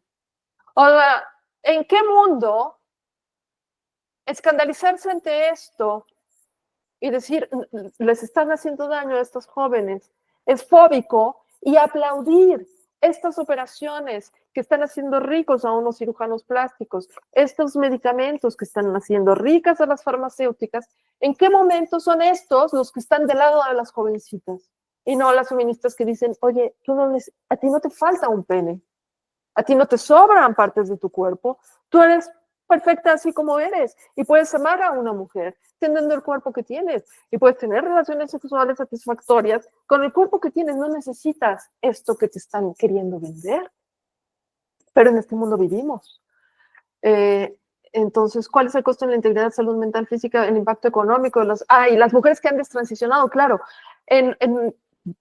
ya empezamos a ver, no solo en países de habla inglesa, que es donde empezaron estas modas que se han copiado en América Latina, pero también en América Latina ya hay movimientos de destransicionadoras, que son jovencitas que un día tuvieron la suerte finalmente de toparse con el feminismo y de toparse con mis compañeras que les explican, oye, esto que les acabo de explicar, no tienes que ser hombre para hacer lo que te gusta, no tienes que ser hombre para amar a una mujer, no tienes que ser hombre para dedicarte a los deportes, no tienes que ser hombre para estudiar una ingeniería o qué sé yo, no tienes que ser hombre. Pues todo eso que te gusta también les puede gustar a las mujeres, entonces no hay un problema con tu cuerpo. El problema es la sociedad que te quiere inculcar la creencia contraria. Bueno, a estas jovencitas que después de haberse creído hombres o de haberse tragado, digamos, la mentira transgenerista, descubrieron el feminismo y no necesariamente se volvieron feministas, pero se dieron cuenta de que no tendrían que haber hecho todo lo que hicieron, ¿no? La transición, se le llama transición a los pasos que se dan para, o sea, en mal lenguaje, pasar de ser mujer a hombre. Nunca pasas de ser mujer a hombre, pasas a ser una mujer que se quiere hacer pasar por hombre, ¿no? Entonces eso incluye los cambios en los papeles, en el DNI, pedir que te hablen con pronombres masculinos, el cambiarte de nombre por uno masculino, digamos, esto es lo que llamarían la transición social, y luego empieza la transición hormonal, que es tomar en la pubertad bloqueadores de la pubertad que impiden un desarrollo. El desarrollo de la adolescencia y de la pubertad lo están impidiendo. Esto evidentemente tiene consecuencias muy serias en la salud de estas personas. Y luego hormonas sexuales cruzadas, a las mujeres típicamente les sale la barba, les cambia la voz, empiezan a tener una voz más ronca. Y pues eso, y luego la quirúrgica, que consiste en hacerse la doble mastectomía, y en los casos más extremos, la faloplastia. Estoy hablando aquí de las mujeres, también hay transicionadores hombres, pero las destransicionadoras son las que después de haber pasado por todas esas etapas o algunas de esas etapas, entre ellas la más básica, creerse hombres, o decir que eso que les pasa es sentirse hombre, a darse cuenta de que no tenían que hacer nada de eso, ¿no? Y de hecho, déjenme decirles que ellas son de las más rechazadas por el transgenerismo. Entonces, claro que tienen un impacto, sí, económico, cuando son ellas las que pusieron el dinero para eso, o sus familias, y su relación con intereses de farmacéuticas y geopolíticos. Es que es eso lo que están alimentando. O sea, ¿quién siempre saben esto, ¿no? Sigue la ruta del dinero, nada más pregúntense, ¿a quién está beneficiando todo esto? Pues no a esas jovencitas, ¿no? O sea, ¿quién está haciendo caja con todo esto? Hay muchísimo dinero en juego, muchísimo dinero en juego. Jennifer Bilek es una mujer que se ha dedicado a seguir la ruta del dinero y nos lo dice con mucha claridad. Cada vez que una mujer se dice aliada trans y empieza a pelearse con las feministas y a defender a unos hombres y a decir, sí, es derecho de las infancias trans acceder a servicios de salud. Sí, eso es un nuevo lenguaje. O sea, estás diciendo que unas personas sin escrúpulos tienen derecho a medicar a esa niña y a como el flautista de Hamelin, atraerla a esas operaciones y hacer dinero. O sea, no estás hablando de los derechos de ella. Pero cada vez que una mujer le da la espalda al feminismo y apoya esta ideología, está haciendo el trabajo sucio pues sí, a las grandes farmacéuticas, al gran complejo médico, ¿no? A unos cirujanos plásticos sin escrúpulos. Y es súper triste que no lo vean. Bueno, paso a otra pregunta. ¿Qué opina de algunas líneas de pensamiento feminista? ¿Esto significaría el borrado de la mujer? Bueno, esta metáfora del borrado de las mujeres ha sido, pues ha resultado muy útil para expresar parte de lo que les estoy diciendo yo, ¿no? No, obviamente es una metáfora, las mujeres seguimos existiendo, pero es borrado de la mujer en un sentido, pues redefinir la palabra mujer como alguien que se siente mujer y entonces tirar por la borda esta idea feminista de que los estereotipos sexistas no son algo con lo que nacemos, no son algo natural, sino algo construido y algo que nos perjudica y algo que refuerza el patriarcado y algo con lo que deberíamos acabar, y redefinir mujer a partir de esas ideas estereotipadas, pues sí, claro que nos borra, ¿no? Nos obliga, convierte ser mujer en ser femenina y el ser femenina es algo definido por el hombre. Femenino es lo que les gusta a los hombres. Entonces, los hombres terminan definiendo a las mujeres, ¿no? Entonces, ser mujer es sentirse mujer, es responder a los estereotipos sexistas, ¿no? Pues eso es borrado de la mujer. Borrado de la mujer es cuando ven en las Olimpiadas de Tokio, me parece, el primer, segundo y tercer lugar de la carrera de 100 metros lo ganaron 3 hombres. Lo ganaron 3 hombres. Ahora mismo, en la final de algo que a algunos les parecerá raro que se considere deporte, pero del billar, hay competencias de billar. Bueno, en una competencia importante, no sé si internacional de billar, se ha salido la nota en estos últimos días, hay 2 hombres disputándose el primer lugar en la categoría femenina.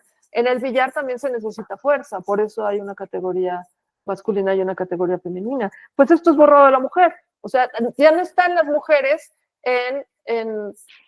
en la imagen del primer, segundo y tercer lugar en una competencia deportiva, ahora hay 3 hombres, eso es borrado de la mujer. Es cuando, para no ofender a unos hombres que dicen sentirse mujeres o no ofender a unas mujeres que dicen sentirse hombres, en lugar de hablar de mujeres embarazadas, se habla de personas gestantes. En lugar de hablar de lactancia materna, se habla de, ay, no sé, se inventan palabras con tal de no mencionar la palabra madre, con tal de no mencionar la palabra mujer. No, esto es a lo que llama borrado de las mujeres. Yo sí debo mencionar de pasada que no, mi postura no es plenamente afín a la de las mujeres que se reúnen en esta agrupación contra el borrado de las mujeres, aunque por supuesto nos apoyamos y somos amigas y estamos en la misma lucha, pero ellas creen algo que yo no creo. Ellas creen que sí existe tal cosa como disforia de género, ellas son menos críticas con el concepto de identidad de género y ellas sí creen que existen verdaderos trans.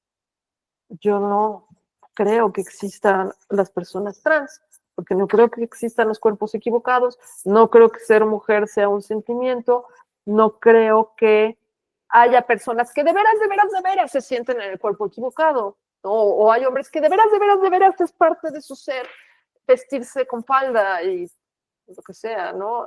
Y eso los hace mujeres, o sea, no lo creo. Entonces ahí hay una diferencia política importante, pero en la que nada más menciono de pasada, porque me están preguntando qué pienso del borrado de la mujer. Y es una metáfora útil. Yo la verdad no la uso tanto porque cuando se habla del borrado de la mujer, la respuesta siempre es, ay, nadie te está borrando, ahí estás. Y bueno, ok, y tener que explicarles a estas alturas que es una metáfora, no. Pero sí podemos hablar de la desaparición de la categoría jurídica de mujer. Eso desaparece con la palabra género. Y la palabra género, que es el tema con el que empezamos, con la palabra género desaparece la palabra mujer. Y en género, porque en género antes hablábamos de feminismo, ahora se habla de estudios de género. ¿Y qué cosa tienen los estudios de género que no tenga el feminismo? Hombres. Y como tiene hombres, como en estudios de género caben hombres y las masculinidades y los hombres gays y los no binarios y algunas otras invenciones. No, gays no es una invención, pero los no binarios sí. Es más aceptable, ¿no? Porque feminismo, solo mujeres, ay no, qué flojera, no. Vamos a hacerlo más entretenido, vamos a dar cabida a los hombres. Eso es desaparición jurídica de las mujeres y desaparición de las mujeres,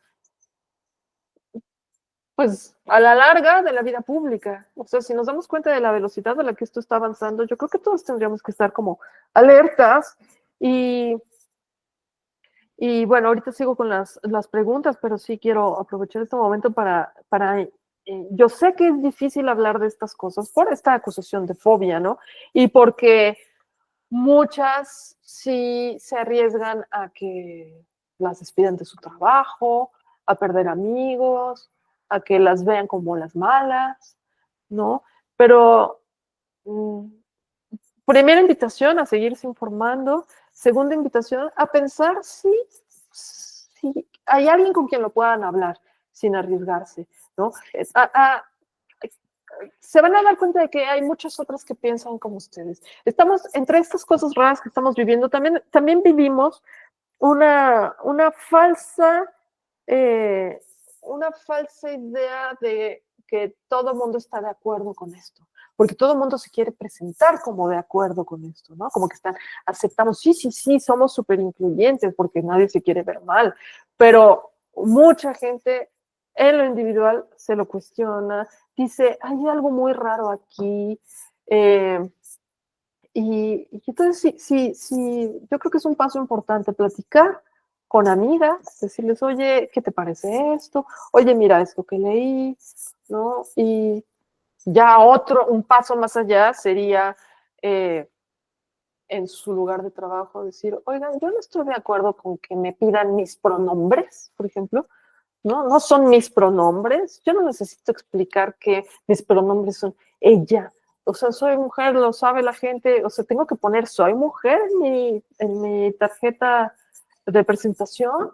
O sea, la gente, para lo que es trascendente, lo saben. Y en cuanto me ven, se dan cuenta, ¿no? O sea, porque incluso este tema de los pronombres, entrarle al juego de los pronombres, es pues aceptar el paquete de la identidad de género, ¿no? También. Bueno, entonces esa es la invitación. Hay otra pregunta. ¿Cómo relacionas que las mismas personas que promocionan la asignación de sexo hablan al mismo tiempo de mutilación genital femenina?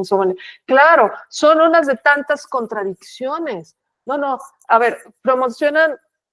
Sí, quiero pensar que te refieres, Diana, a las personas que ven muy bien que se hagan estas operaciones, entre comillas, de cambio de sexo.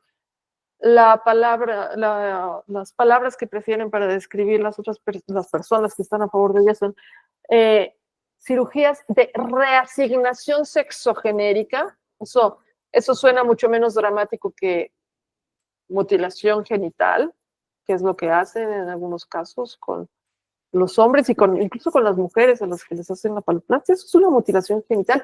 Y claro, una contradicción de las que se dicen feministas y apoyan esto es que, por otro lado, condenen, y yo creo que con mucha razón, la existencia de esta práctica brutal, que es la mutilación genital femenina en algunos países, ¿no?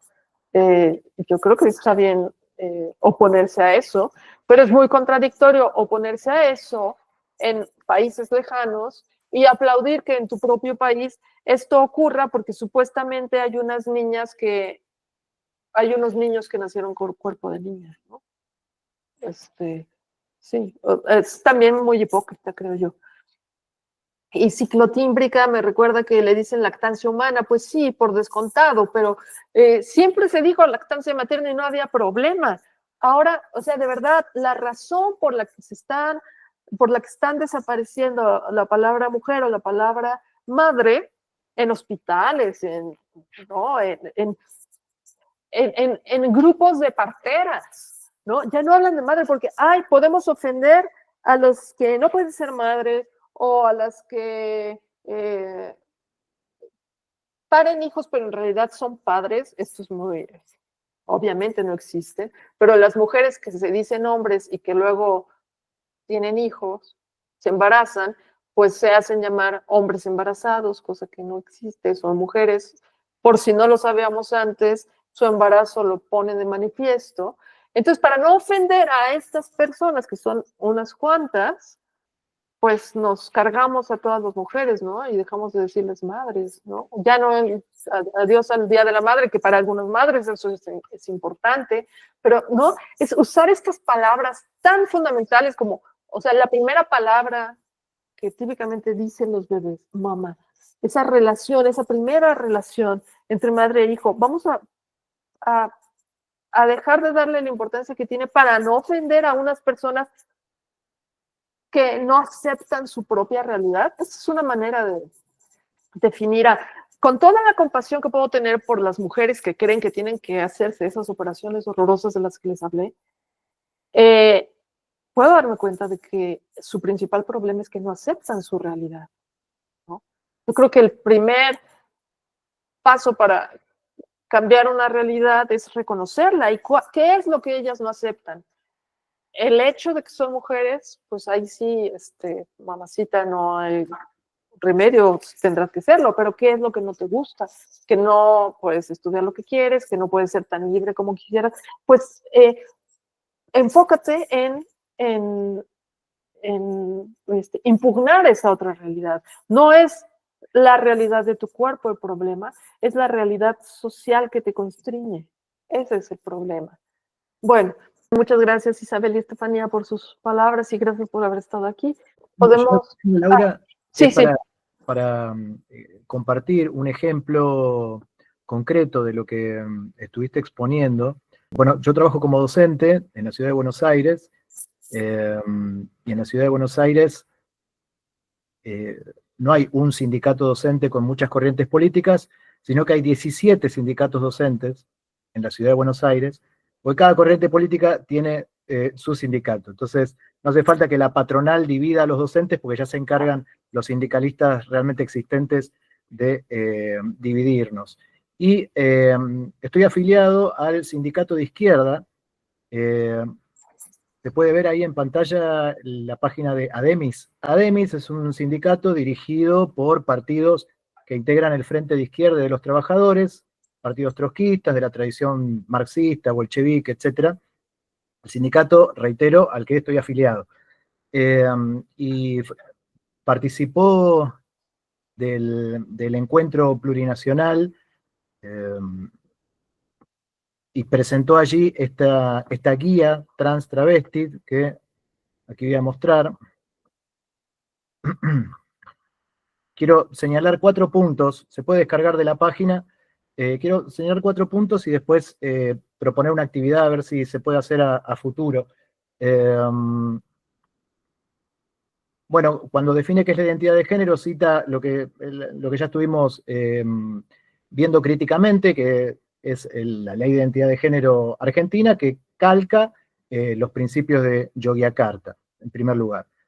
En segundo lugar, quiero mostrar esta propuesta de los baños, ¿no? Que cada niño y adolescente pueda elegir el baño al que quiera ir. Esto lo propone el sindicato de izquierda de docentes de la ciudad de Buenos Aires. Otra cosa que quiero, hay muchísimo para analizar y mostrar, simplemente son algunas viñetas, algunos puntos concretos. Situación en la que aparece un niño o un adolescente que dice ser trans o sentirse trans. Siempre antes de hablar con la familia debemos preguntar a la niña o adolescente si quiere que la misma sepa sobre su identidad autopercibida trans o no binaria. Es decir, el propio sindicato le dice a los docentes que no hace falta informar a la familia de lo que está sucediendo. Así es que muchas familias, como indica la organización Amanda en España o la organización Manada aquí en Argentina, de la noche a la mañana se enteran que sus hijos han entrado en procesos de transición, en principio social, y bueno, y todas las etapas que enumeró y detalló Laura hace un ratito. Otro punto que tengo aquí marcado es esto de la terminología. Hay que hablar, propone el sindicato, hablar de personas que menstruan y gestan, y no de varones, mujeres, ¿no? Lo que hablábamos recién del borrado, es que es una metáfora de esto que el mismo sindicato propone. Y no recuerdo si había marcado alguna cosa más. Bueno, están los principios de Yogyakarta. Digo, quería señalar que esto que está ocurriendo, la charla que tenemos hoy, tiene consecuencias prácticas, que la izquierda trotskista, autoproclamada revolucionaria y socialista, no está ajena a caer en este dogma religioso que es necesario cuestionar. Y la propuesta de actividad, algunos nos gustaría realizar un encuentro donde podamos analizar esta guía para después subir a YouTube.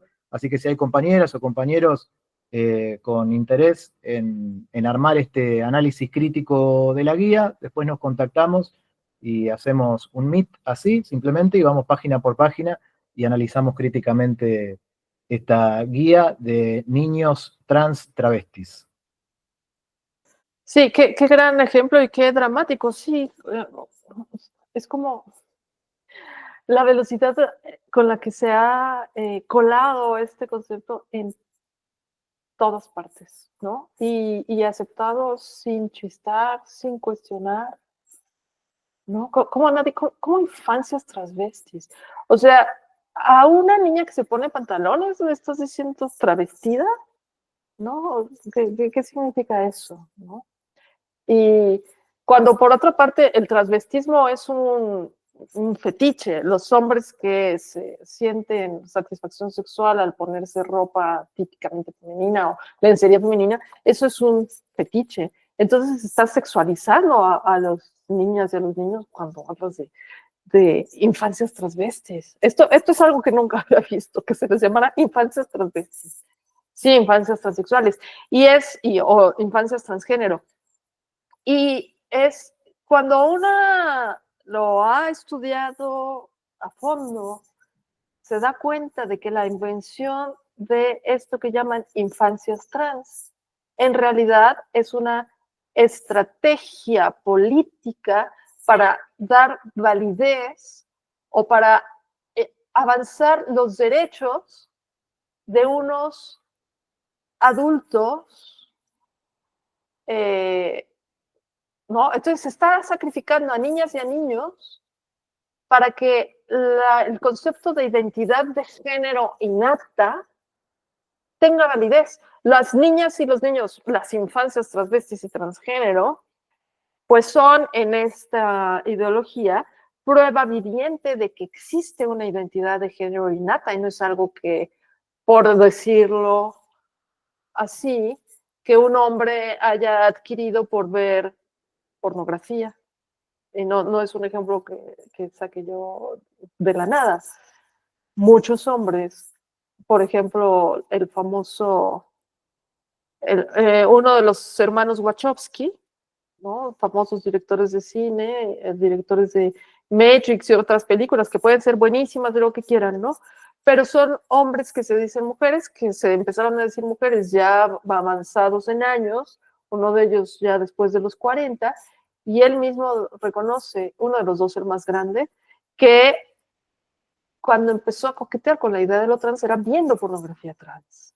Entonces hay hombres que adoptan una identidad femenina después de ver pornografía y son muchos. Este es un caso muy notorio, pero pensar que se está sacrificando a niñas y niños, les está haciendo creer que nacieron en el cuerpo equivocado, que para alcanzar su verdadero ser y conocer su verdadero yo, o ser plenos y felices, necesitan hacerle algo a su cuerpo. Hay algo mal con su cuerpo y hay que hacerlo, o sea, hay que mutilarlo. Y convertirlos en pacientes de por vida. Y yo no entré en ese detalle, hablé del horror de estas operaciones innecesarias, pero a las jóvenes se les provoca, por ejemplo, una menopausia precoz. Los hombres también tienen problemas serios de salud cuando están tomando estas hormonas, la probabilidad de un infarto es más alta, o sea, no es una cosa inocua. Y bueno, a niñas y niños se los está sacrificando para impulsar la agenda política de señores como este que les digo. Hay una palabra para ellos que es autoginefílicos, ¿no? Son hombres que, y no es una palabra que haya inventado una feminista, es una palabra que inventó un psicólogo que veía a muchos de ellos y se daba cuenta de que entre los pacientes transexuales, como se les llamaba en ese momento, ahora se les dice transgénero, que ambas palabras son equívocas, pero bueno, observaba que muchos de ellos lo que les pasaba era que se excitaban con la idea de sí mismos como mujeres, ¿no? Entonces, para avanzar la agenda política de hombres que se excitan sexualmente con la idea de imaginarse a sí mismos como mujeres, están sacrificando a niñas y niños. Se está interrumpiendo el desarrollo hormonal de niñas y niños. Se está incitando a niñas y a niños a que elijan operaciones innecesarias, elijan mutilar sus cuerpos. Es horripilante cuando lo ves con esa claridad, ¿no? Entonces llegan estas guías como la que nos muestras, Mariano. Entonces es normalizarlo, ¿no? Es normalizar eso que tendríamos todos que ver con cierto horror.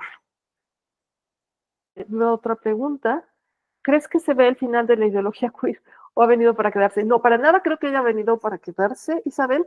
Yo creo que hay que seguir criticándola, hay que seguir mostrando sus contradicciones, sus absurdos, sus peligros, sus mentiras, pero no se ve el final, no se ve el final. O sea, yo creo que, por ejemplo, a lo mejor han oído hablar del informe Cass en Inglaterra, que muchos feministas creíamos que ya empezaba a verse la luz al final del túnel cuando explotó un escándalo mayúsculo en Inglaterra, justamente relacionado con esto que llaman las infancias trans, cuando se descubrió que en las clínicas de identidad de género de Inglaterra,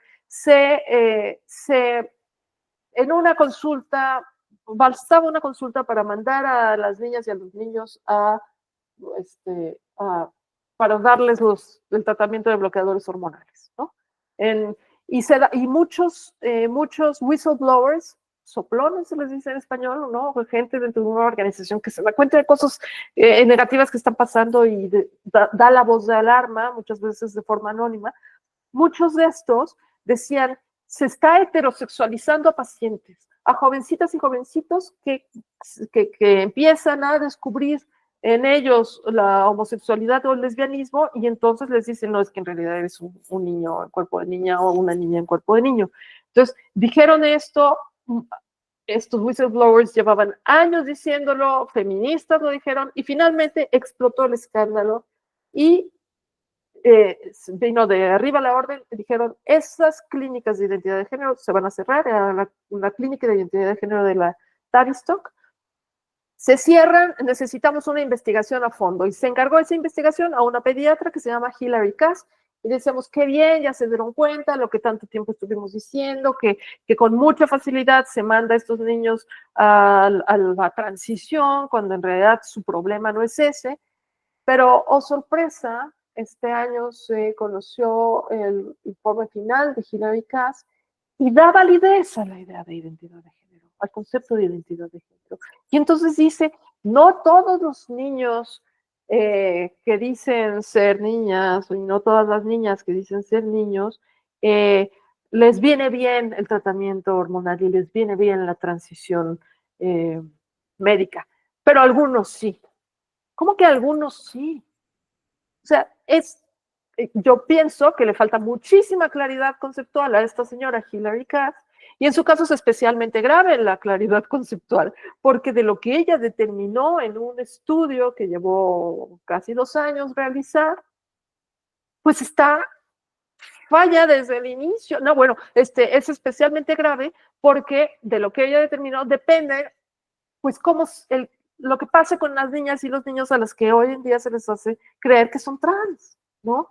Y en lugar de que se busque acabar con esa idea de que hay algo malo con las niñas a las que no les gusta lo tradicionalmente femenino y niños que rechazan lo tradicionalmente masculino, que yo veo como una cosa positiva, en lugar de hacerles creer que hay algo malo o raro en ellos, o en todo caso algo que necesitaría atenderse y algo que a lo mejor sería necesario ocultarles a los padres, en lugar de eso, decirlo, oye, bien, sí, no quieres jugar a las muñecas, no juegues a las muñecas, oye, qué bueno, eres niño y eres sensible, eso no tiene nada de raro, no significa que seas femenino, significa que eres un niño sensible y punto, ¿no? En lugar de normalizar eso, de normalizar y aceptarlos, de verdad aceptarlos, la verdadera aceptación de esas niñas y esos niños consiste en acompañarlos y decirles, no hay nada malo contigo. Esto que llaman disforia de género y que Hilary Cass también acepta críticamente, es un malestar social, pero además es un malestar creado. Si a esas niñas y a esos niños no se les estuviera machacando con que, ay, a lo mejor es una niña atrapada en un cuerpo de niño, oye, observa esta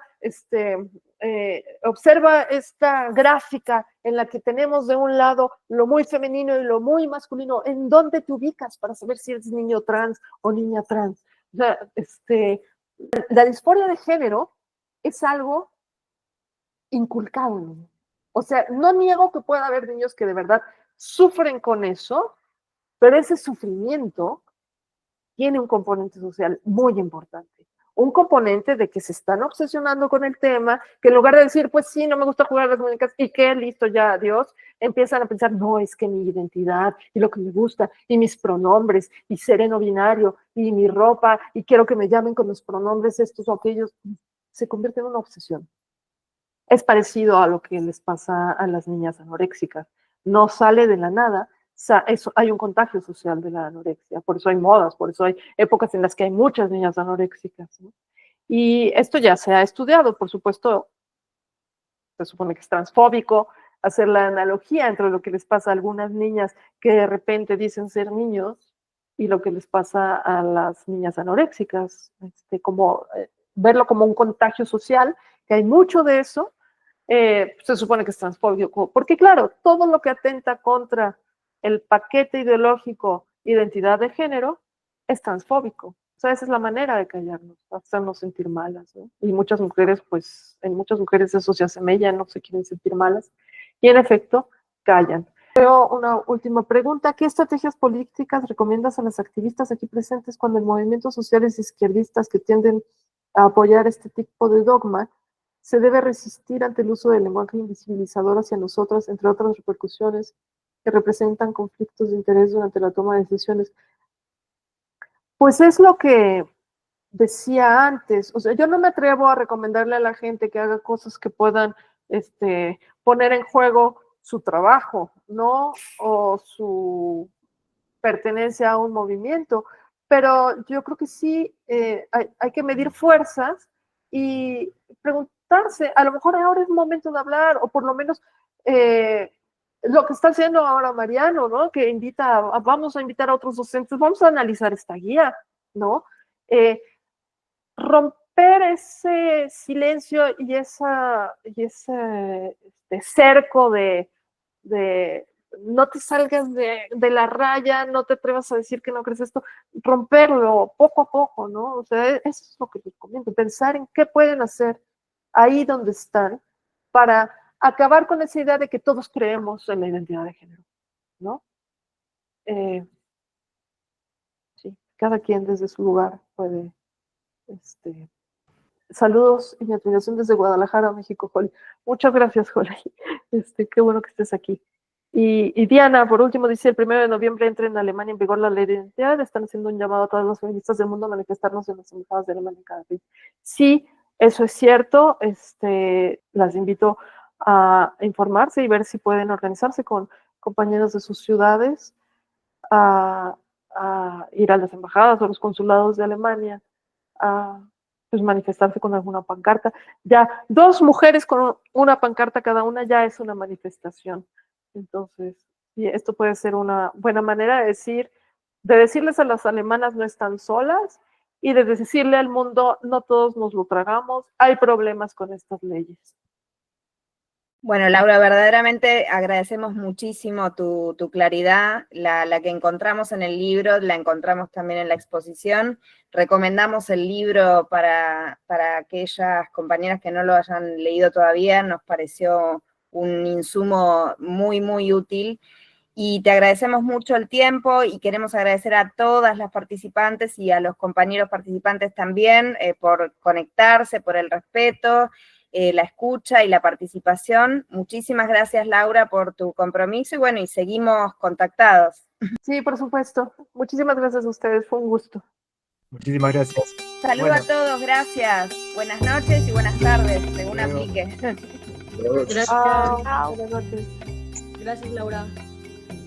No, ¿de qué? Con gusto. Nos vemos. Hasta luego.